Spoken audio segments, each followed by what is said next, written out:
उत्तर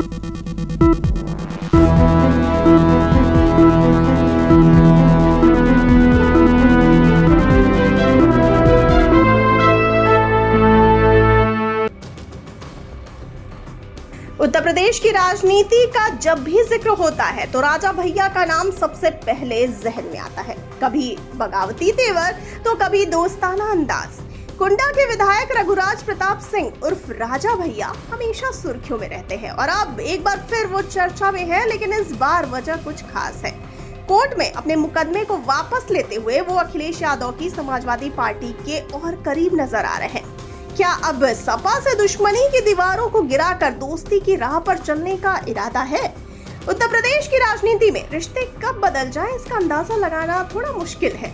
कुंडा के दिग्गज नेता और जनसत्ता दल के राष्ट्रीय अध्यक्ष राजा भैया ने समाजवादी पार्टी से अपनी पुरानी अदावत को भुलाकर नजदीकियां बढ़ा दी हैं। जी हां, सपा के राष्ट्रीय महासचिव और मंझनपुर विधायक इंद्रजीत सरोज के खिलाफ दर्ज मुकदमे को वापस लेकर राजा भैया ने एक नई राजनीतिक चाल चली है। इससे कयास लगाए जा रहे हैं कि आने वाले समय में राजा भैया और अखिलेश यादव की सियासी दोस्ती का नया अध्याय शुरू हो सकता है। राजा भैया का रुख अभी हाल के दिनों में सपा की ओर झुकता हुआ नजर आ रहा है। साथ ही जब विधानसभा चुनावों के दौरान इंद्रजीत सरोज ने उनके खिलाफ निजी बयानबाजी की थी, तब राजा भैया ने इसे व्यक्तिगत अपमान मानते हुए कोर्ट में परिवारवाद दर्ज कराया था। साथ ही जब विधानसभा चुनाव के दौरान इंद्रजीत सरोज ने उनके खिलाफ निजी बयानबाजी की थी, तब राजा भैया ने इसे व्यक्तिगत अपमान मानते हुए कोर्ट में परिवाद दर्ज करवाया था।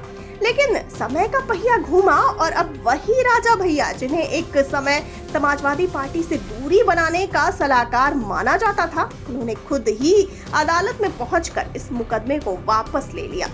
आपको बता दें कि अदालत में राजा भैया की टीम ने परिवाद को वापस लेने का अभिलेख प्रस्तुत किया। इस दौरान खुद राजा भैया भी कोर्ट में मौजूद थे, जिससे सियासी अटकलों का दौर शुरू हो गया है। राजनीतिक विश्लेषक इसे राजा भैया का समाजवादी पार्टी के प्रति सकारात्मक संकेत मान रहे हैं। राजा भैया का सपा के साथ रिश्ता पहले भी हिचकोले खाता रहा है। हालांकि लोकसभा चुनाव में उनके समर्थकों ने सपा के सांसद पुष्पेंद्र सरोज के लिए प्रचार किया था, लेकिन तब राजा भैया ने खुद को खुलकर सपा के समर्थन में नहीं आने दिया। इसके बावजूद उनके इस कदम ने भाजपा को असहज कर दिया था।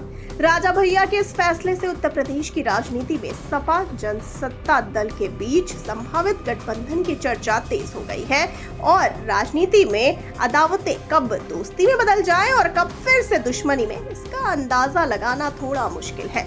लेकिन इस बार ऐसा प्रतीत हो रहा है कि राजा भैया ने सपा के साथ अपने रिश्ते सुधारने का पक्का इरादा कर लिया है। आपको बता दें कि कोर्ट में परिवाद वापस लेने के बाद राजा भैया के विधिक सलाहकार हनुमान प्रसाद पांडे ने कहा कि इस प्रक्रिया में न्यायालय के सामने वादी पक्ष का अभिलेख प्रस्तुत कर दिया गया है। इस दौरान राजा भैया के साथ वैभव पांडे, राजकुमार सिंह और प्रदेश के रूरल बार के अध्यक्ष मुक्कू ओझा भी मौजूद रहे। इससे ये स्पष्ट होता है कि राजा भैया का सपा की ओर झुकाव महज अफवाह नहीं है, बल्कि उनके दल का संगठित कदम है। राजा भैया के इस कदम को सपा के साथ संभावित गठबंधन के संकेत के रूप में देखा जा रहा है। उत्तर प्रदेश में जहां भाजपा की पकड़ मजबूत है, वहां विपक्षी दल एकजुट होकर भाजपा को चुनौती देने की कोशिश में जुटे हुए हैं।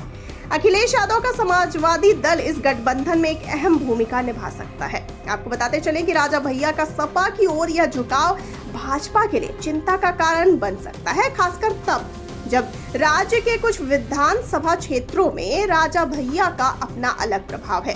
आखिरकार राजनीति में रिश्ते स्थिर नहीं होते। राजा भैया का सपा के करीब आना इस बात का संकेत है कि आने वाले चुनाव में उत्तर प्रदेश की सियासत में कई अप्रत्याशित बदलाव हो सकते हैं।